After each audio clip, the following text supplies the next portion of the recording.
வணக்கம்.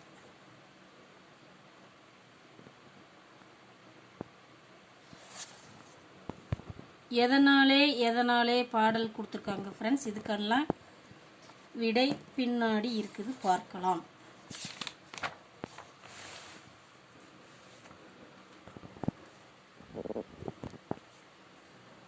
பலவண்ண வானவில் எதனாலே?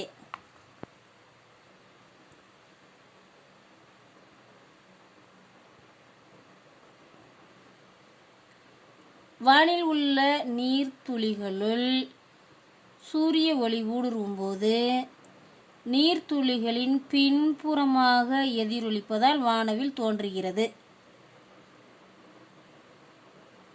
விண்மீன்கள் ஒளிர்வது எதனாலே? விண்மீன்கள் தங்களிடம் உள்ள ஒன்றிற்கும் மேற்பட்ட ஹைட்ரஜன் அணுக்களை இயற்பியல் நிகழ்வின் உதவியுடன் இணைப்பதன் மூலம் ஒளி வீசுகின்றன. ரோஜாப்பூ சிவப்பது எதனாலே?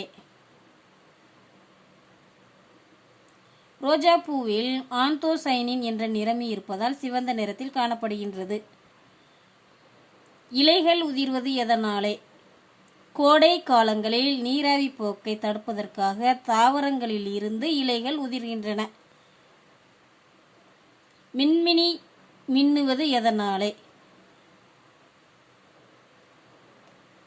மின்மினி பூச்சிகளின் பின்னால் அடிக்கடி விளக்கு எரிவதை போல் மின்னுகின்றன. காரணம்,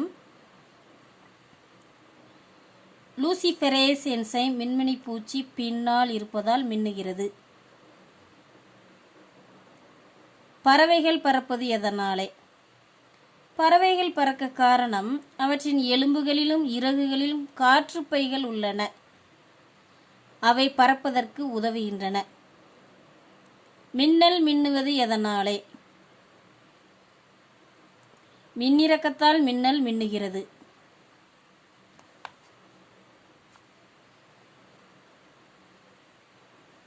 மேகம் கருப்பது எதனாலே? மேகத்தில் அதிக அளவு நீர் இருப்பதால் சூரிய ஒளி ஊடுருவ முடியாது. ஆதலால் மேகம் கருப்பாக தோன்றுகிறது. கடலில் அலைகள் எதனாலே? பூமியின் மீது சந்திரனின் ஈர்ப்பு விசை இருப்பதால் கடலில் அலைகள் தோன்றுகின்றன. இங்கே ஒரு பொறுத்துக கொடுத்துருக்காங்க, பார்த்துக்கோங்க ஃப்ரெண்ட்ஸ். அறிவின் திறவுகோல் அப்படிங்கிற ஒரு பாடம் கொடுத்துருக்காங்க. இதில் ஆப்பிளை கண்டார் ஆற்றலை தந்தார். அவர் யாருன்னா சர் ஐசக் நியூட்டன். இந்த சூழலுக்கான கதையை கொடுத்துருக்காங்க, பார்த்துக்கோங்க ஃப்ரெண்ட்ஸ்.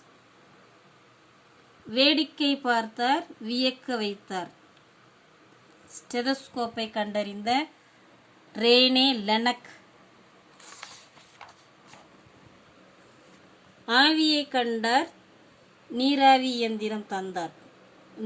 வாட்டர் நீராவி இயந்திரம் தந்தவர் ஸ்காட்லாந்து நாட்டில் பிறந்த ஜேம்ஸ் வாட். நன்றி.